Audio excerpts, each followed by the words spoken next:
Our guest today is the Director of the State of Illinois Department of Central Management Services, CMS.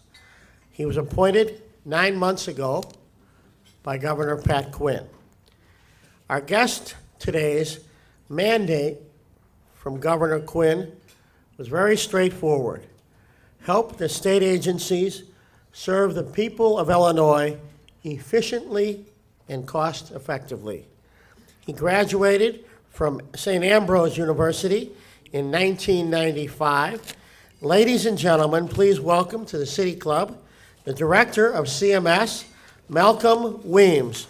Malcolm?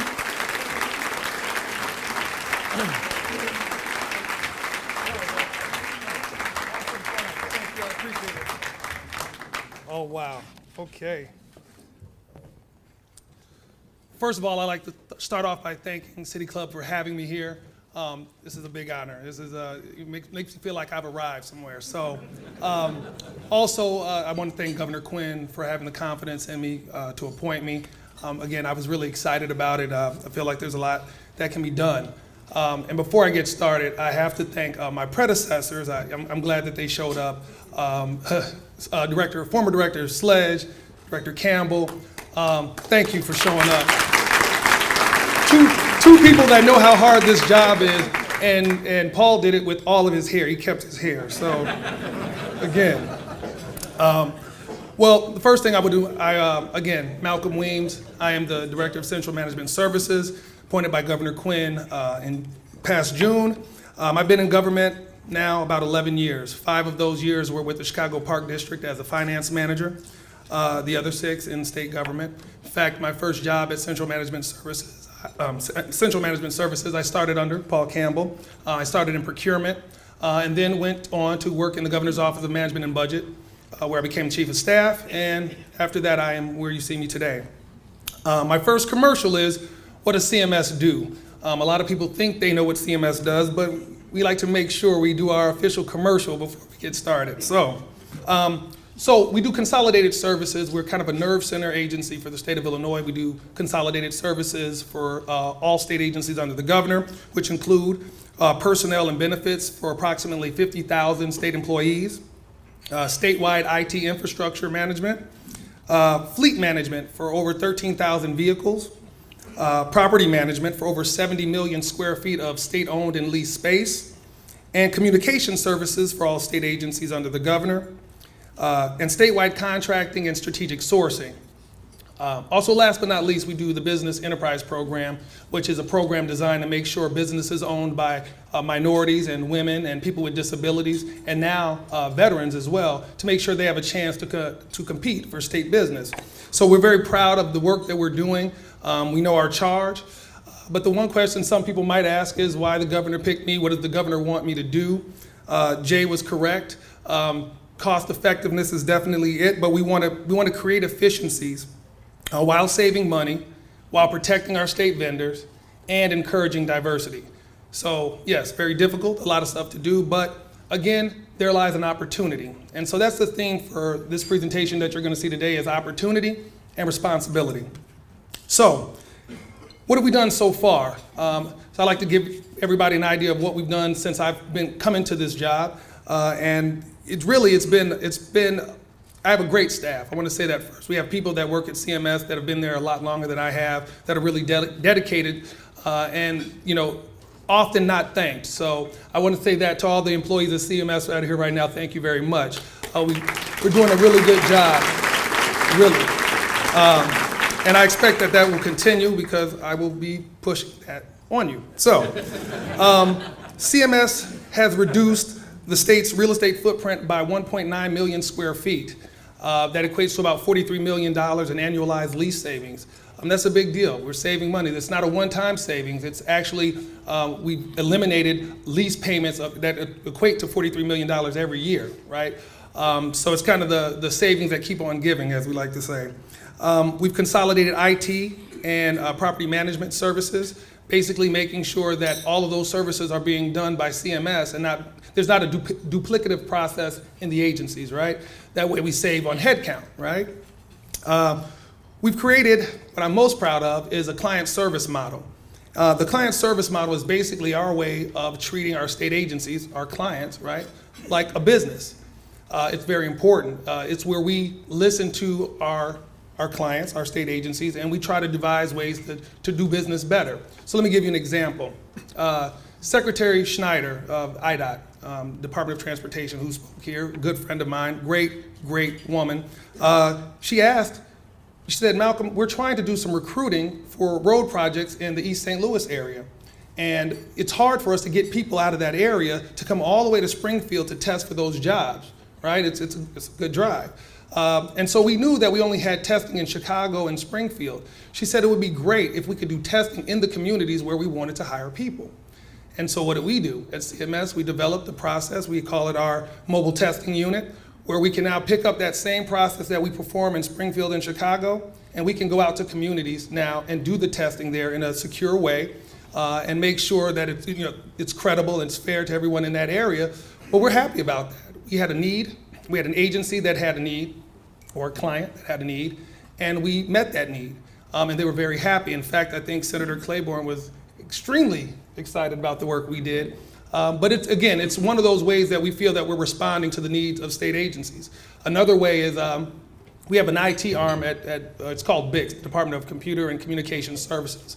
They handle all of statewide IT infrastructure. What happens is they take in calls from all state agencies about problems that people are having with their computers or things of that nature. Well, you might be surprised, but the number one reason for people calling in and needing help is they forgot their password. Now, most of us, that might seem like a very easy issue, right? Because if you have a Yahoo account, what you do is you just go on there and you maybe tell them your wife's maiden name or something, and they give you a new password, you start all over, and you reset. And that's done automatically. Well, up until recently, that's not how it worked at the state. There was a technician that actually talked to you, and they had to use their time to help you with that issue. Now, while they're helping you with your password, which is something that should be very easy, they're not taking care of some of our more pressing IT concerns. So what we did is we automated that. Very easy to do. Again, I don't want to speak for the folks that actually had to do all the work, but it was something that we could do unilaterally, and we did that. And I'm proud of them, but again, it's another way that we're trying to meet the needs of our clients, which are other state agencies.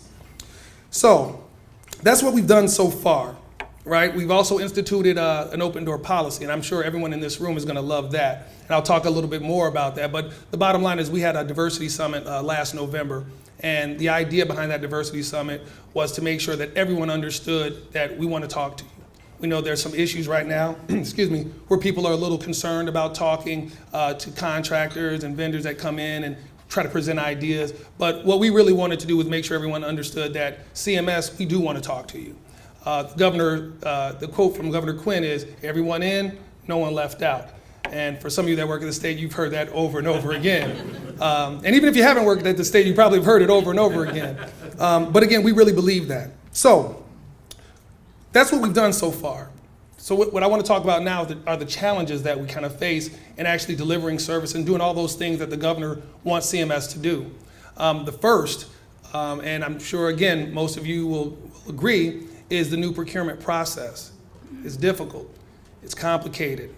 Very ambiguous. There's a whole bunch of things going on that really are causing the process we're having some unintended consequences, right? So we know why the procurement law was changed. In fact, our former governor started serving his sentence last week. This is a very serious matter. But what we do know is the idea was to keep taxpayer dollars safe, not stifle efficiency, right? Not stifle innovation. And no one wants that. And I don't believe lawmakers wanted that. And so it's unintended consequences. What we do know is that if you bid on any of our solicitations in the last year or so, you probably got something about this big. I mean, 75 pages or more, depending on what you're bidding on.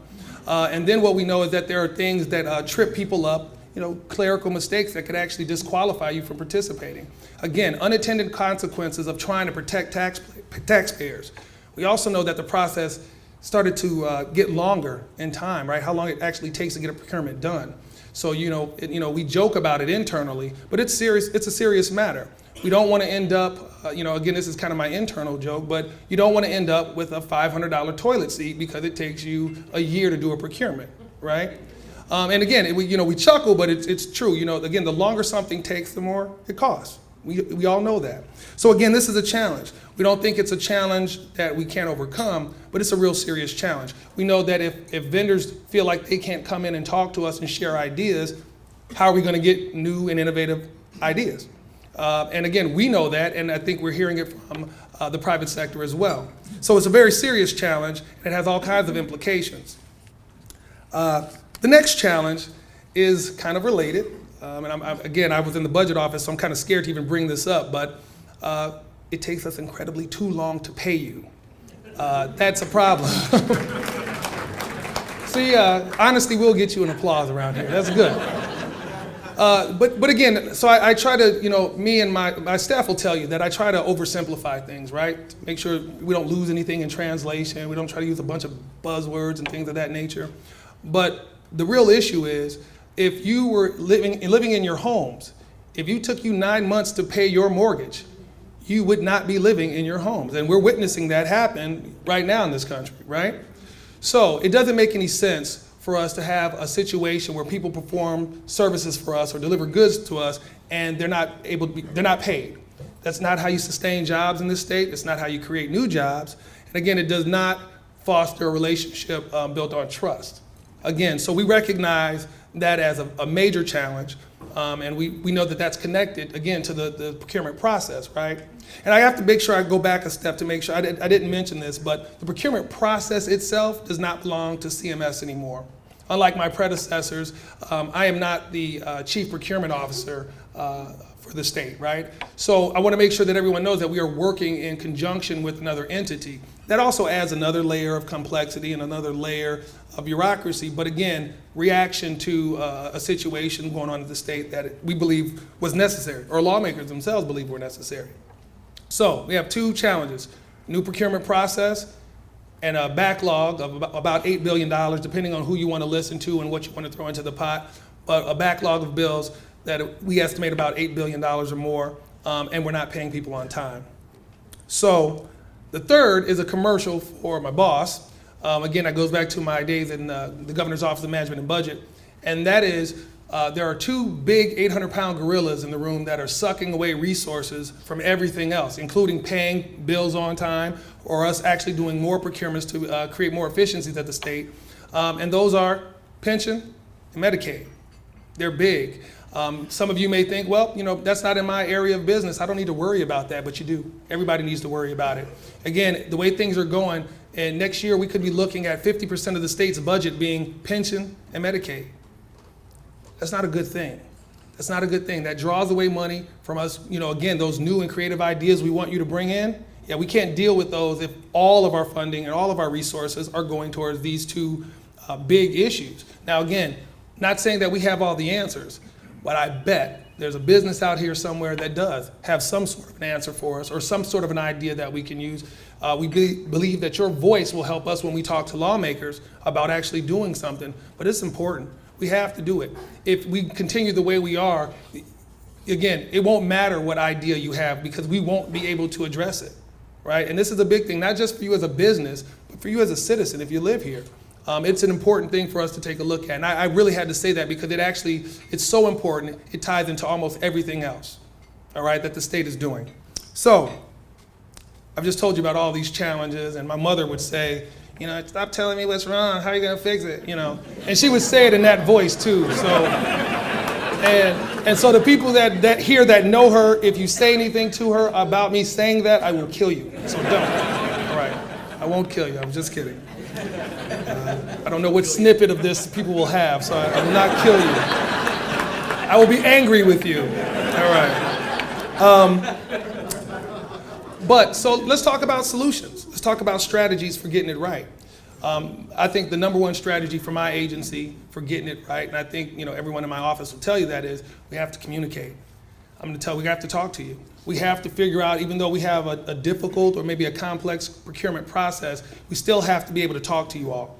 We still have to be able to build relationships with you all. We still have to be able to trust one another. We still have to be able to get new ideas into the state, all right?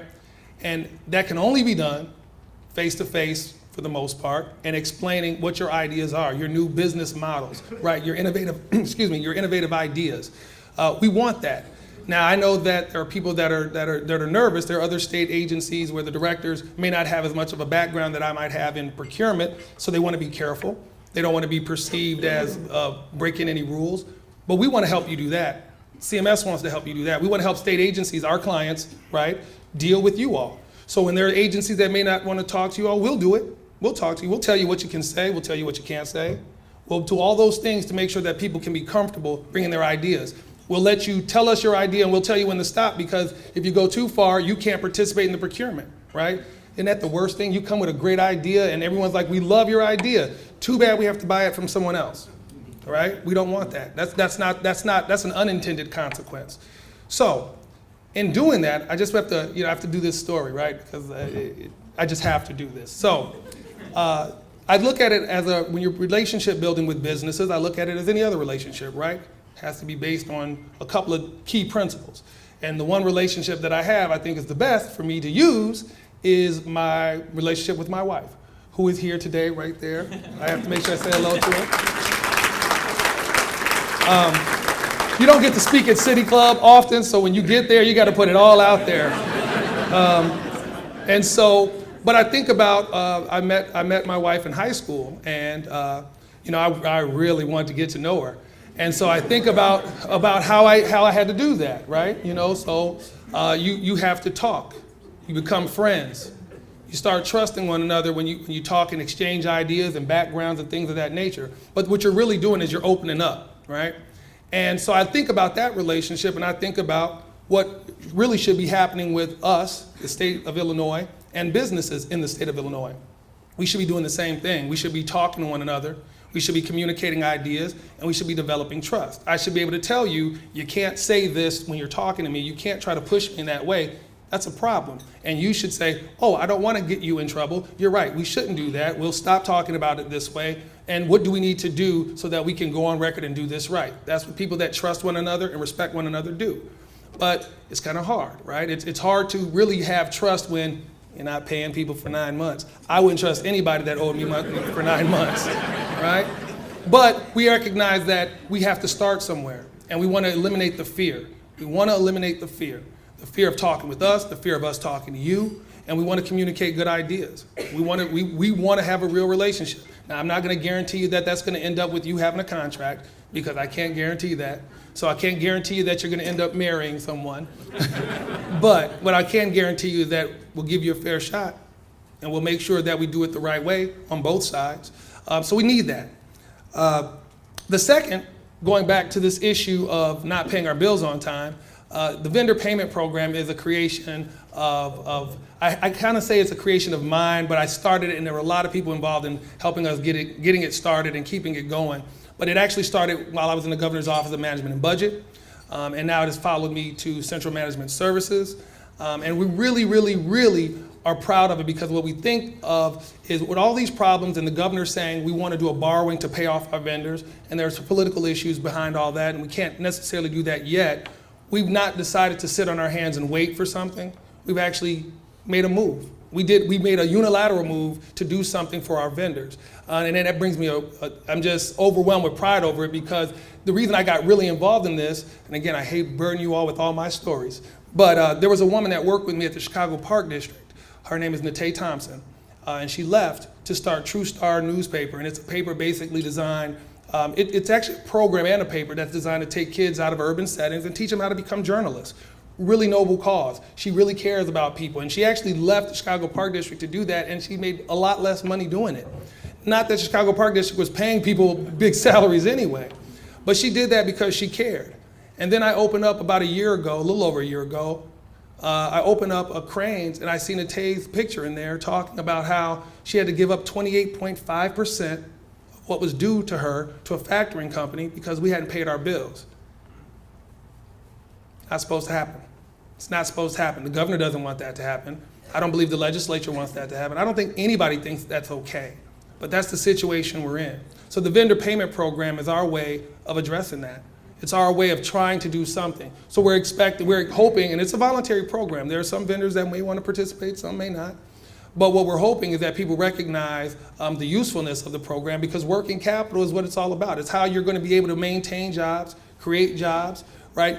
The more money that we get going into the economy, the more success we'll have. So we're proud of it, but we want folks to participate. We want financial institutions to think about becoming a purchaser in the program and participating. It's a great way to have a public-private partnership, which is going to be our focus at CMS. We really want to link up with you guys, and we want to really work on ideas where it's mutually beneficial to the taxpayers and to business. We want business to grow. So we think the vendor payment program will be key in doing that. And we actually right now, as we are kind of in our infancy stage and we're ready to kind of go full speed ahead, we're excited to say we have over $10 million in the program right now, and we're expecting it to grow. We want it to grow as big as the need, as big as there is a need, we want it to grow to that size. So we're very excited about that. But we need your help, right? And last but not least, you have to talk to legislators. You got to do it. I think on all these issues that we're talking about, I think the legislature, they hear us, we talk to them all the time, but sometimes it's kind of like, with your kids. I don't know how many of you are parents, but sometimes my son will come to me and tell me how everything is unfair to him, and he'll tell me, oh, Dad, you got to give me money, Dad, because if you don't, all these bad things. So then you kind of want a third party to kind of chime in to make sure what you're hearing is right. And that's you all. There's credibility in having a third party. There's credibility in having the business community come to legislators and tell them, hey, there's a problem out there, right? And we're working with your agencies to try to deal with it, but we need help. So when we think about pensions, and we think about Medicaid, and we think about bills not being paid, and when we think about procurement issues that prevent you all from feeling comfortable to talk to us, these are things that legislators need to hear. And they need to hear them from you. They need to hear them from us. But I think if we do it together, they have to listen, right? And I think they'll be more comfortable listening.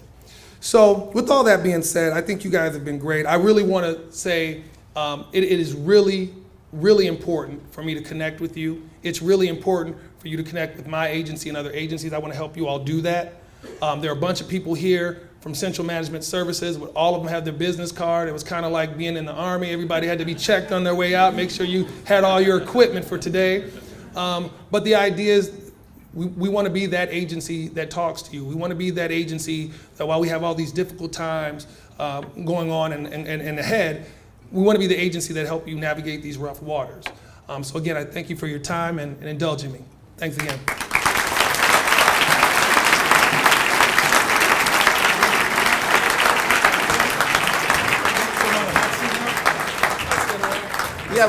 We have a few questions. Raise your hand if you have a question. City Club G will be out there collecting questions. City Club B over there. That's how we do it here. No first names. Gideon Bluestein, where are you? Raise your hand. Way in the back. All right. Illinois Chamber of Commerce. Not a member.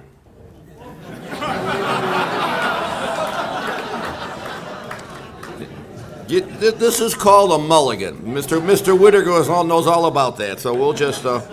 Thank you for your willingness to work with the business community. How can we continue to work together to improve... Okay. SESI. You got that? Is that S? What is it? Senate Bill 51. Oh, Senate Bill 51. I know it in all languages, all types of ways. Now you better join. Can be encouraged, and more diverse business of all sizes will have a shot at working with the state. Mr. Sir, could you explain SB 51? I could close my eyes, go to sleep, and I think I'll talk in my sleep, and it'll be about Senate Bill 51. No, we want to continue to do that, and again, we work together, we've talked, and we want to continue to do so.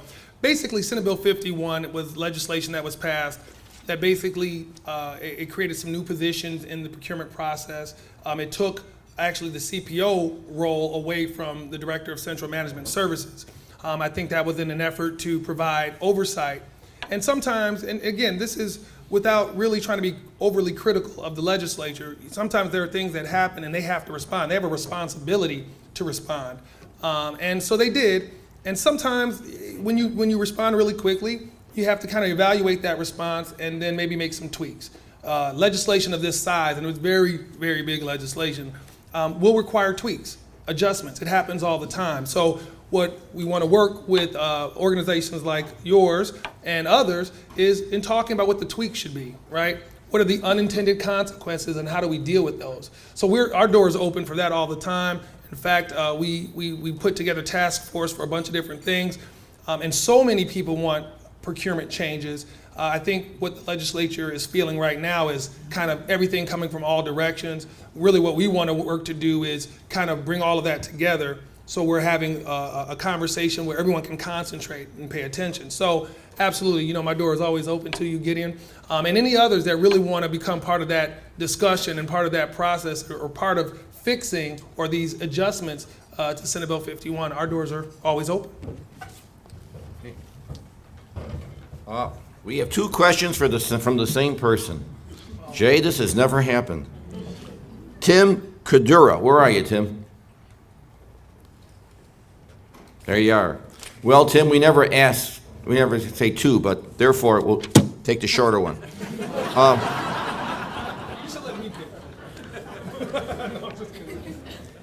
But he's a member, so if we don't have any more questions, we'll give you the second. The state currently establishes single source contracts for IT with SB 51, which of course we all know about. The current contract holders have a distinct advantage. Any plans to enter into multi-vendor contracts? General question, Jay. It's just stuff.